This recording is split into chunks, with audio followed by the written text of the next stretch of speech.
متابعينا الكرام، السلام عليكم ورحمة الله تعالى وبركاته. اليوم رانا في بلدية الحمادية وبالتحديد في قهوة ألف.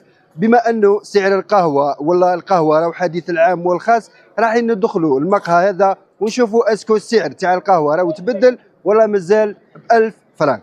تابعوا معنا في هذا الريبورتاج راح تعرفوا.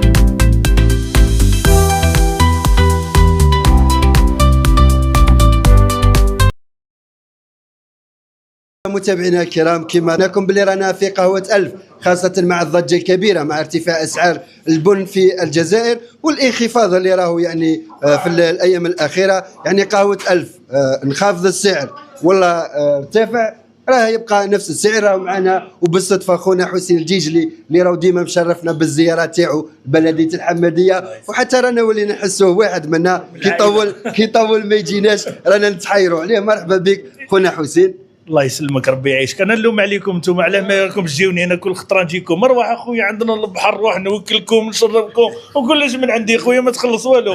خويا ناصر كيف هو درتها في الكواليس. قلت له ناصر 3 مرات نجيك وتجي انت تجي عندي وما تعيطليش، لازم تجي لعندي اخويا الدار دارك وما حتى مشكل. نجيو نزوركم يا خويا بارك الله فيك. فيما يخص الموضوع تاع القهوه، انا قلت بالك زاد لها وعلى بها جيت نضرب طله وهي قعدت لي بالفرنك. يعني واش راح نقول له؟ يعني نطلب الرحمه للاب تاعو، يعني ربي يرحمه. محظوظ كي عنده ابن كيما هذا، يعني ما شاء الله مخمم كيما يقولوا، خلي باباه يرتاح في قبره يعني. وهذا من نعم الناس. وما تلقى حتى واحد في الجزائر راهو داير القهوه بالفرنك وراه طيع باباه هو ميت. يا اخي يقول لك اذا مات الميت يقطع اجره الا عن 3. يقول لك ولد صالح يدعو له. يعني من وجهه سيماهم في وجههم تشوفوا الله يبارك منور وراهو يدعي له بالخير، وراني حاس باللي الاب تاعو راهو يتمتع في قبره وان شاء الله يكون في جنه الفردوس. بارك الله فيك الاخ ناصر، بارك الله فيك. بارك الله فيك خونا حسين ومرحبا بك خونا ناصر. اخ عبد الملك، نرحبوا بالاخ عبد الملك صاحب صفحه مالك تي في، والاخ حسين جيجلي. راه هذه المره الثالثه على التوالي ويزورنا، نرحبوا به المره الألف. راه ثاني راه في دارو. واش نقول لكم من هذا المنبر؟ حنا مازلنا محافظين على السعر تاع القهوه، يعني رغم ارتفاع السعر لحق حتى 180,000 190,000 200,000 مازلنا نحافظوا على السعر ان شاء الله. ونشكر من هذا المنبر الزبائن تاعنا اللي واقفين معنا، يعني رغم انهم مسقفين السعر، حنا سقفنا السعر اللي هو 1000 فرنك، الا انهم ابوا انهم يزيدوا فوق السعر هذا. كاين يطيش 10,000 يطيش 5,000، كاين كل واحد واش يطيش. يعني نشكروا من هذا المنبر وربي يحفظكم ان شاء الله. اخ عبد الملك والاخ حسين ربي يبارك فيكم ان شاء الله.